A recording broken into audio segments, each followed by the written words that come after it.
Hi മക്കളെ, Anagha miss കേട്ടോ. മക്കളെ, ഇന്ന് നമ്മൾ ഇൻട്രസ്റ്റിംഗ് ആയുള്ള കാര്യം നോക്കാൻ പോവാ കേട്ടോ. നമ്മുടെ 5ാമത്തെ ചാപ്റ്ററിന്റെ പേരെന്തായിരുന്നു? The earth myth and reality. ഭൂമി കഥയും കാര്യവും എന്ന പാഠഭാഗത്തിൽ ഒരുപാട് കാര്യങ്ങൾ നമ്മൾ പഠിച്ചു കഴിഞ്ഞു അല്ലേ. ഇനി നമ്മൾ പഠിക്കാൻ പോകുന്നു ഒക്കെ ഉണ്ട് അല്ലേ. അതിൽ കുറച്ച് ഇൻട്രസ്റ്റിംഗ് ആയുള്ള കാര്യങ്ങൾ പറയുന്നുണ്ട്. പ്രത്യേകിച്ച് അതിൽ നമ്മൾ 2 കുട്ടികളെ കുറിച്ച് പരിചയപ്പെടുന്നുണ്ടല്ലേ. ആരൊക്കെയായിരുന്നു? നമ്മുടെ അലീനയും അമ്മുവും. അതിൽ പറയുന്നുണ്ട് നമ്മുടെ അമ്മു എവിടെയാ താമസിക്കുന്നത്? നമ്മുടെ കേരളത്തിലാലേ. അലീനയോ? അങ്ങ് കാലിഫോർണിയയിലാ താമസിക്കുന്നത്. അമ്മു രാവിലെ സ്കൂളിൽ പോകുന്ന സമയത്ത് അലീന എന്തായിരിക്കും? ഉറങ്ങായിരിക്കും ചെയ്യാം. അലീന എന്താ പനി പിടിച്ചിട്ടാണോ ഉറങ്ങുന്നത്? അല്ലല്ലേ. അവൾ എവിടെയാ താമസിക്കുന്നത്? കാലിഫോർണിയയിലാണ് താമസിക്കുന്നത്. ഇനി നമ്മുടെ അമ്മു ഉറങ്ങുന്ന സമയത്തോ അലീന സ്കൂളിൽ പോവായിരിക്കും. അപ്പൊ നമുക്ക് ഈ ഒരു ഗ്ലോബ് പരിശോധിച്ച് കഴിഞ്ഞാൽ, കൃത്യമായിട്ട് നമുക്ക് ഈ ഒരു ഗ്ലോബ് അനലൈസ് ചെയ്ത് കഴിഞ്ഞാൽ ഒരുപാട് കാര്യങ്ങൾ മനസ്സിലാവും അല്ലേ. ഏകദേശം നമ്മുടെ അമ്മു ആയാലും അലീനയായാലും താമസിക്കുന്നത് എന്താണ്? വിപരീത ദിശയിലാണ്. ഭൂമിയുടെ വിപരീത ദിശയിലാണ് 2 പേരും താമസിക്കുന്നത്. അതുകൊണ്ടാണ് ഒരാൾ സ്കൂളിൽ പോകുമ്പോൾ മറ്റൊരാൾ എന്താ കിടന്നുറങ്ങുന്നത്. അവർക്ക് അവിടെ എന്തായിരിക്കും? രാത്രിയായിരിക്കും അനുഭവപ്പെടുക അല്ലേ. ഭൂമിയിൽ ഒരു ഭാഗത്ത് പകൽ അനുഭവപ്പെടുന്ന സമയത്ത് നേരെ മറുഭാഗത്ത് എന്തായിരിക്കും? രാത്രിയായിരിക്കും.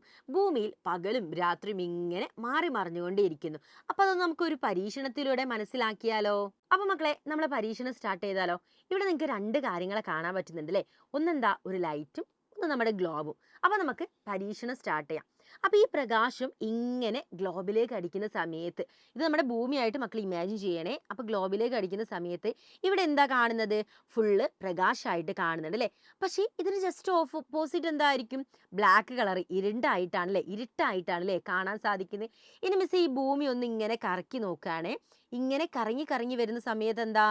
നേരത്തെ ഇരുട്ടായിരുന്ന ഭാഗത്ത് ഇപ്പം എന്താണ്? പ്രകാശമായിട്ട് കാണുന്നുണ്ട്.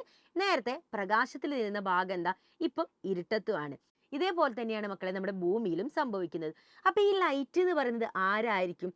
നമുക്കറിയാം, നമ്മുടെ ഭൂമിയുടെ കേസിൽ വരുന്ന സമയത്ത് ഈ ലൈറ്റ് നമ്മുടെ ഭൂമിയിൽ ആകെപ്പാടെ നമുക്ക് കിട്ടുന്ന ഒരു പ്രകാശ സ്രോതസ് എന്ന് പറയുന്നത് സൂര്യനാണ് അല്ലേ. അപ്പൊ നമ്മുടെ സൂര്യചേട്ടൻ ഇങ്ങനെ ഓടി നടന്ന് എല്ലാവർക്കും ലൈറ്റ് കൊടുത്തുകൊണ്ടിരിക്കോ?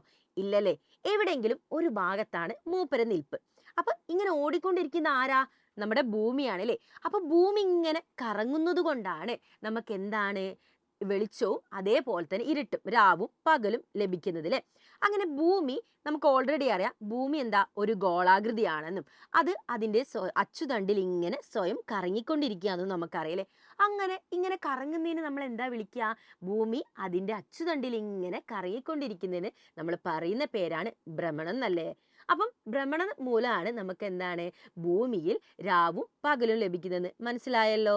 അപ്പൊ മക്കളെ, നമ്മുടെ ഭൂമിയിൽ എങ്ങനെയാണ് രാവും പകലും ഉണ്ടാവുന്നതൊക്കെ കൃത്യമായിട്ട് എൻ്റെ മക്കൾക്ക് മനസ്സിലായില്ലേ. ഇനി അടുത്തൊരു കോണ്ടന്റ് വീഡിയോയിൽ നമുക്ക് ഒരുപാട് കാര്യങ്ങൾ ഇനിയും പഠിക്കാനുണ്ട് കേട്ടോ.